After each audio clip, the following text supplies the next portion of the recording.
ጤና ይስጥልኝ ክቡራን ተመልካቾቻችን ከኢሳት ነጻ ሚዲያ የሰዓቱን ዜና ይዘን ቀርበናል። ከሰዓቱ ዜናዎች ጋር ትዕግስት ተስፋዬ ነኝ። አብራችሁን ነው። ቀዳሚ ወዳደረግነው መረጃ አልፋለሁ።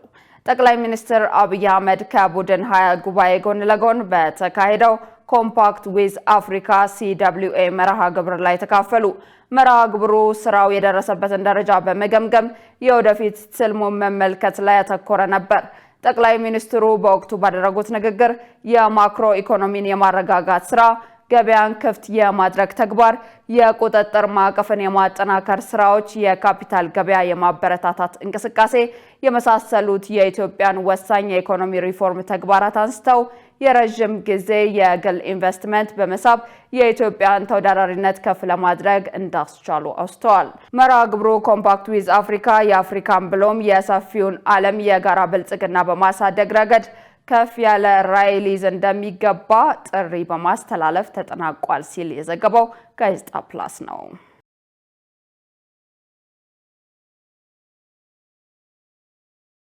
ኢትዮጵያ በቡድን 20 የመሪዎች ጉባኤ ላይ ውጤታማ ስራ መስራቷን የውጭ ጉዳይ ሚኒስትር ዶክተር ጌዲዮን ጢሞቴዎስ ተናገሩ።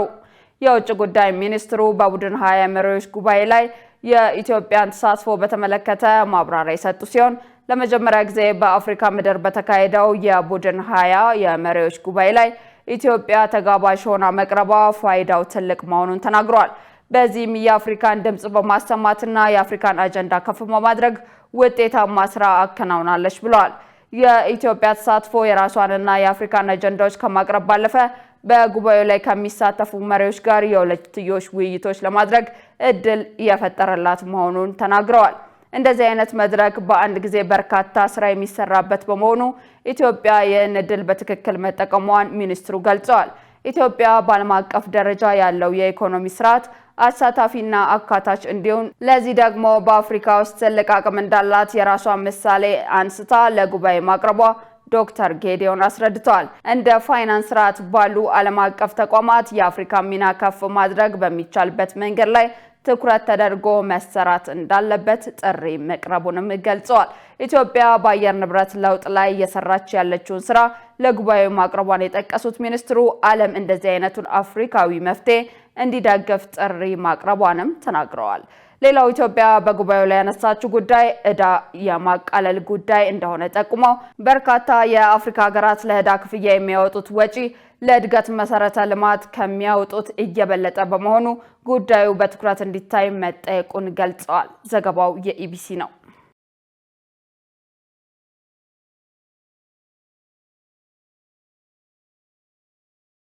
ኢትዮጵያ ኮፕ 32 ጉባኤ እንድታስተናግድ መመረጧ አረንጓዴ አሻራ መርሃ ግብር ዓለም አቀፍ እውቅና ለማግኘቱ ማሳያ ነው ተባለ። በኢትዮጵያ ደን ልማት ፈጥኖ ደንና የአየር ንብረት ለውጥ ምርምር ዳይሬክተር ዶክተር አበጀ ሸቴ ለጋዜጣ ፕላስ እንደተናገሩት ኢትዮጵያ ካለችበት ነባራዊ ሁኔታ አንጻር 32ኛውን የተባበሩት መንግስታት የአየር ንብረት ጉባኤ ኮፕ 32 ለማስተናገድ የሚያስችላት የአየር ንብረት መቋቋምና መላመድ ስልት ማሳያ ውጤት በርካታ ተሞክሮ አላት። ላለፉት በርካታ ዓመታት ያለማቋረጥ የአረንጓዴ አሻራ መርሃ ግብር በማከናወን ለአየር ንብረት ለውጥ የማይበገር ኢኮኖሚ ለመፍጠር አስተዋጽኦ የሚያደርግ ስራ ሰርታለች፣ ውጤትም አግኝታለች ብለዋል። ኢትዮጵያ ባስተናገደችው ሁለተኛው የአፍሪካ የአየር ንብረት ለውጥ ጉባኤ ላይ የአረንጓዴ አሻራ መርሃ ግብር በዓለም አቀፍ ደረጃ እውቅና ማግኘቱን የጠቀሱት ዶክተር አበጀ ተቀባይነት ያለውና ተሞክሮ ሊወሰድበት የሚገባ ስራ በመሆኑ እውቅና አግኝቷል። ይህም ከ2 ዓመት በኋላ የሚካሄደውን ኮፕ 32 ጉባኤ ለማስተናገድ እድል የፈጠረ ነው ብለዋል። ኢትዮጵያ ከዚህ በፊት የአየር ንብረት ለውጥን ለመከላከል ያቀደቻቸውን ውጥኖች በያዘችው የጊዜ ሰሌዳ መሰረት አሳክታለች። በዚህም የአየር ንብረት ለውጥን ለመከላከል የምታካሄደው ስራ በብዙ መመዘኛ ኮፕ 32 ጉባኤ እንድታዘጋጅ ብቁ አድርጓታል። ኢትዮጵያ ሁለተኛውን የአፍሪካ የአየር ንብረት ለውጥ ጉባኤን ጨምሮ በርካታ ዓለም አቀፍ ጉባኤዎችን በስኬት በማጠናቀቅ የማስተናገድ አቅሟን በሚገባ ማሳየቷን ዳይሬክተሩ ጠቁመው በአየር ንብረት ለውጥ ጥበቃና ፖሊሲ ረገድ ጥሩ አፈጻጸምና ውጤት ያመጣች ሀገር በመሆኗ የመመረጥ እድል እንድታገኝ አስተዋጽኦ መደረጉን አስረድተዋል።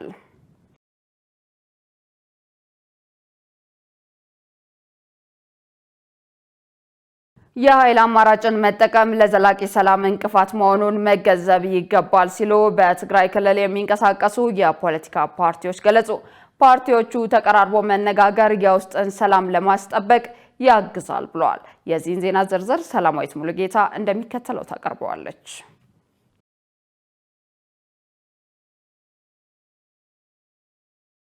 የኢትዮጵያ ሀገራዊ ምክክር ኮሚሽን በቅርቡ በአዳማ ከተማ ባካሄደው መድረክ በትግራይ ክልል የምክክር ሂደት አለመጀመሩ ትልቅ ተግዳሮት እንደሆነበት አስታውቋል። የምክክር ኮሚሽን ኮሚሽነር መላኩ ወልደ ማርያም በመድረኩ ላይ እንዳሉት በትግራይ ክልል ምክክሩን ለማድረግ ከፍተኛ ጥረት መደረጉን አንስተው ግጭቱን ለማስቆም ተቀራርቦ መነጋገር ወሳኝ መሆኑን ተናግረዋል። በትግራይ ክልል የምክክሩ ሂደት አለመጀመሩ እሱ አንዱ ዋነኛው ተግዳሮት ነው።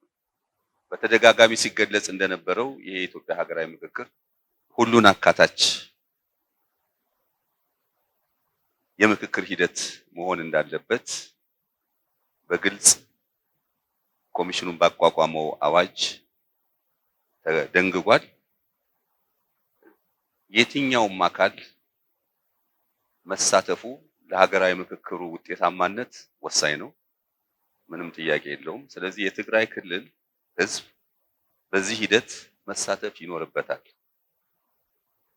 እና ያን ለማድረግ ከፍተኛ ጥረት ነው የተደረገው። ከፕሪቶሪያ ስምምነት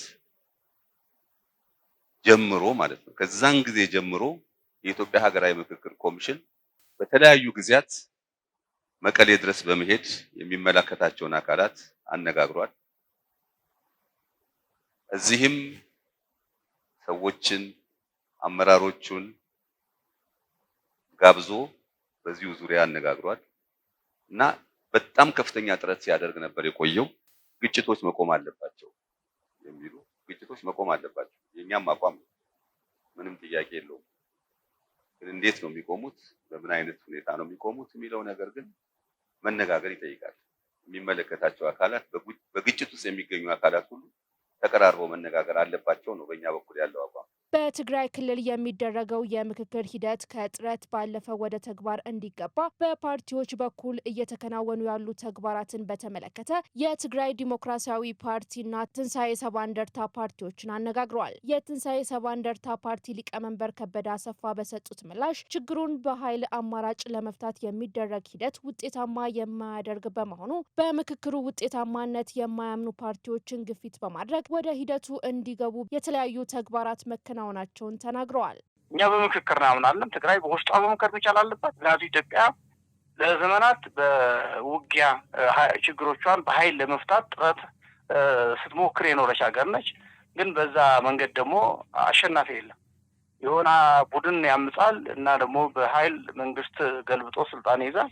ሌላው ኃይል ደግሞ እሱ ላይ ይነሳበታል እና ይሄ ማውቂያ ሊበጅለት ይገባል። አሁን አዲሶቹ ከህወሓት የወጡ ወሎድና ስምረት ብለው የተቋቋሙ ሁለት ፓርቲዎችን ጨምሮ በዚህ የመጨረሻ ውይይት እንኳን 5 ሙሉ በሙሉ የሚሳተፉና 2 ደግሞ አረናና ባይተና ከዚህ በፊት አንሳተፍም ያሉ ግን አሁን አንሳተፍም ማለታቸው አግባብ ስላልሆነ ሂደቱ ቢያዩት በሚል እኛም ባደረግነው ጥረት ሂደቱን ለማየት በዚህ አዳማ ላይ በነበረው ምክክር ላይ ተገኝቷል። ትልቅ ፕሮግረስ ነው። የትግራይ ዲሞክራሲያዊ ፓርቲ የህዝብ ግንኙነት ኃላፊ ሙሉ ብርሃን ኃይሌ በበኩላቸው በክልሉ ምክክሩን ለማድረግ አስቻይ ሁኔታ እንዲፈጠር የክልሉን ህዝብ ከማንቃት ጀምሮ የተለያዩ ስራዎች እየተሰሩ መሆኑን ገልጸዋል። ሀገራዊ ምክክር ኮሚሽኑ ትግራይ ውስጥ ገብቶ በተለይ ችግር ውስጥ ካለው የትግራይ ክልል ህዝብ ጋር ሰፋ ያለ መድረክ ማዘጋጀት አልቻለም። ይህን የሆነበት ሂደት ደግሞ ምንድን ነው? ይሄ የድሮ ነባሩ ህወሓት እና የእሱ ታጣቂዎችን በሚፈጥሩት አለመረጋጋት ይህን ነገር ማስኬድ አልቻለም።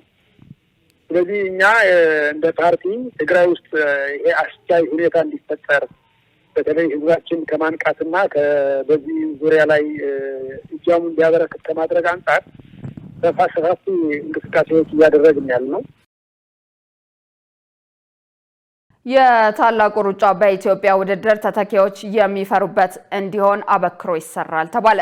ዛሬ የተካሄደውን ታላቁ ሩጫ በኢትዮጵያ ያስጀመሩት የአዲስ አበባ ከተማ አስተዳደር ከንቲባ አዳነች አቤቤ ባስተላለፉት መልእክት ተወዳጁና ተናፋቂው ላለፉት 25 ዓመታት የከተማችን አንዱ ድምቀትና ዓለም አቀፍ መገለጫ የሆነውን ታላቁ ሩጫ በኢትዮጵያ በልዩ ድምቀት አስጀምረናል ብለዋል። ታላቁ ሩጫ በኢትዮጵያ የዓለም ኮከብ አትሌቶች መለማመጃና መኖሪያ በሆነችው መዲናችን አዲስ አበባ ከልጅ እስከ አዋቂ ከፕሮፌሽናል አትሌት እስከ ጤና ቡድኖች ታዋቂ ግለሰቦችና የዲፕሎማቲክ ማህበረሰብ የተሳተፉበት የተዝናኑበት ጤናውን እየጠበቀ ወንድማማችነት እህትማማችነትና አብሮነት እየተጠናከረ 25 የድምቀት ዓመታትን አሳልፏል ነው ያሉት። አስተዳደራችን በቀጣይ ውድድር እንደሌሎቹ ዓለም አቀፍ የጎዳና ላይ ውድድሮች ይበልጥ ተጠቃሽና ተተኪዎችን ጭምር የምናፈራበት እንዲሆን ይበልጡኑ አበክሮ ይሰራል ሲሉ ተናግረዋል። ተሳታፊዎች፣ የጸጥታ አካላት፣ በጎ ፈቃደኞች፣ የሚዲያ ባለሙያዎችና ሌሎች ባለድርሻ አካላት ለውድድሩ ስኬት ለነበራቸው አስተዋጽኦ ከልብ አመስግነዋል ሲል የዘገበው ኢዜአ ነው።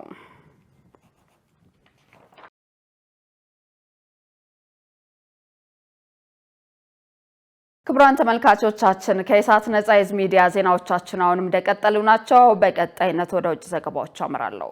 እስራኤል በሰሜንና በማዕከላዊ ጋዛ በፈጸመችው የአየር ድብደባ ቢያንስ 22 ፍልስጤማውያን ተገደሉ። የሕክምናና የሲቪል መከላከያ ባለስልጣናት እንዳስታወቁት የመኖሪያ ቤቶችን ጨምሮ በ5 ቦታዎች ላይ በተፈጸመ የአየር ድብደባ ቢያንስ 22 ሰዎች መሞታቸውን ተናግረዋል። ከሟቾቹ መካከል የሐማስ ከፍተኛ አዛዥ እንደሚገኙበት የአካባቢው ምንጮች ገልጸዋል። የእስራኤል ጦር በበኩሉ በጋዛ ኢላማዎችን መምታቱን የገለጸ ሲሆን ይህም አንድ አሸባሪ ታጣቂ በእስራኤል ሙሉ ቁጥጥር ስር ያሉ ቦታዎችን የሚለይና ቢጫ መስመር የሚል ስያሜ የተሰጠውን የሰርጡን መስመር አቋርጦ በወታደሮች ላይ በመተኮሱ የተሰጠ የአጸፋ ምላሽ ነው ብሏል። ሐማስ በሌላ ወገን ይህን የእስራኤል ጦር አስተያየት አስተባብሏል። ሁለቱም ወገኖች ከ6 ሳምንታት በፊት የተፈራረሙትን የተኩስ አቁም ስምምነት በመጣስ እርስ በርስ ይካሰሳሉ። በጋዛ የጤና ሚኒስቴር መረጃ መሰረት የተኩስ አቁም ስምምነቱ ተግባራዊ መሆኑን ከጀመረ ወዲህ ከ310 በላይ ፍልስጤማውያን በእስራኤል ጥቃት ተገድለዋል። የአካባቢው የሲቪል መከላከያ እንዳስታወቀው ቅዳሜ ዕለት የእስራኤል ጥቃት በሰሜን ክፍል የምትገኘውን የጋዛ ከተማ እንዲሁም በማዕከላዊ ጋዛ የሚገኘውን የዲር አልባላህንና የኒስራቲም ካምፕ ኢላማ አድርጓል። የሐማስ ባለስልጣናት በጋዛ ከተማ በርካታ ሕዝብ በሚኖርበት የሪማል አካባቢ በሚገኝና አባስ የሚል ስያሜ ባለው መስቀለኛ መንገድ ላይ 5 ሰዎች መገደላቸውን ተናግረዋል። የዓይን እማኞች የእስራኤል ጥቃት መኪና አቃጥሏል ብለዋል። በተጨማሪ በዲር አልባላህ በሚገኝ መስጊድ አቅራቢያ 3 ሰዎች መገደላቸውን ባለስልጣኑ ተናግረዋል። ዘገባው የቢቢሲ ነው።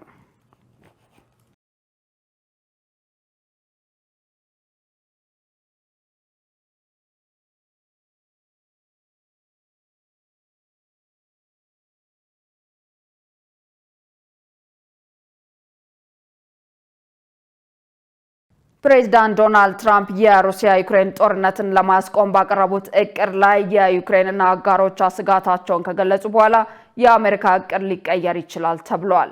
የአውሮፓ የካናዳና የጃፓን መሪዎች እቅዱ ፍትሐዊና ዘላቂ ሰላምን ለማምጣት አስፈላጊ ነገሮች እንዳሉት ተናግረዋል። ነገር ግን በዩክሬን ጦር ላይ ስለሚደረግ የድንበር ለውጥና ገደብ ስጋታቸውን በመጥቀስ ተጨማሪ ስራ ያስፈልገዋል ብለዋል። ዛሬ እሁድ የብሪታንያ፣ የፈረንሳይ፣ የጀርመን፣ የአሜሪካና የዩክሬን የደህንነት ባለስልጣናት በጄኔቫ ስዊዘርላንድ ይገናኛሉ። ፕሬዚዳንት ቮሎዲሚር ዘለንስኪ ቀደም ሲል ዩክሬን ለሞስኮ ተስማሚ እንደሆነ የሚታየውን እቅድ እንድትቀበል የተደረገባትን ጫና ተከትሎ በታሪካችን ውስጥ ካሉ እጅግ አስቸጋሪ ጊዜያት አንዱ እንደገጠማት አስታውቀዋል። ትራምፕ ዩክሬን እስከ ህዳር 18 ድረስ 28 ነጥቦች የያዘውን እቅድ እንድትቀበል ቀነ ገደብ ሰጥተዋል። የሩሲያው ፕሬዝዳንት ቭላዲሚር ፑቲን ደግሞ ይህ እቅድ ለስምምነት መሰረት ሊሆን እንደሚችል ተናግረዋል። ትራምፕ ቅዳሜ ዕለት በዋይት ሀውስ የአሁኑ ረቂቅ እቅድ ለዩክሬን የሚያቀርቡትን የመጨረሻ እቅዳቸው ስለመሆኑ ሲጠይቁ አይደለም የመጨረሻው አይሆንም ሲሉ ለጋዜጠኞች ተናግረዋል። በአንድ ወይም በሌላ መንገድ ጦርነቱ እንዲቆም ማድረግ አለብን ሲሉ በእሱ ላይ እየሰራን ነው ሲሉም አክለዋል። የአሜሪካ የውጭ ጉዳይ ሚኒስትር ማርኮ ሩቢዮ እና ልዩ ልዑክ ስቲቭ ዊትኮፍ እሁድ ዕለት በጄኔቫ በሚካሄደው ውይይት ላይ ከሚሳተፉት መካከል ይሆናሉ። የብሔራዊ ደህንነት አማካሪ ጆናታን ፓውል በእንግሊዝ በኩል ይሳተፋሉ። ሾልኮ ያወጣው የአሜሪካ የሰላም እቅድ የዩክሬን ወታደሮች በአሁን ጊዜ ከሚቆጣጠሩት ምስራቅ ዶኔትስክ ክልል እንዲወጡ እንዲሁም በሩሲያ ከተያዘችው በዶኔትስክ በተጨማሪ በአጎራባቿ ሉሃንስክ ክልልና በ2014 በሩሲያ ከተያዘው የደቡባዊ ክሪሚያ ባህር ገብ መሬት እንዲወጡ ሐሳብ ያቀርባል። አርብ ዕለት ትራምፕ ዘለንስኪ የአሜሪካን ሐሳብ መቀበል አለበት ሲሉ ተናግረዋል። አለበለዚያ ዩክሬንና ሩሲያ ትግላቸውን ይቀጥላሉ ብለዋል። ቀደም ሲል የዩክሬኑ መሪ ሀገሪቱ በጣም አስቸጋሪ ምርጫ ሊያጋጥማት እንደሚችል ክብር የማጣት ወይም ቁልፍ አጋር የማጣት አደጋ ላይ ልትወድቅ እንደምትችል በግልጽ በማስጠንቀቂያ ተናግረዋል። ዛሬ በታሪካችን ውስጥ ካሉት በጣም አስቸጋሪ ጊዜያት አንዱ ነው ሲሉ ዘለንስኪ አክለዋል። በእቅዱ ላይ ከአሜሪካውያን ጋር በገንቢነት ለመስራት ቃል ገብተዋል ሲል የዘገበው ቢቢሲ ነው።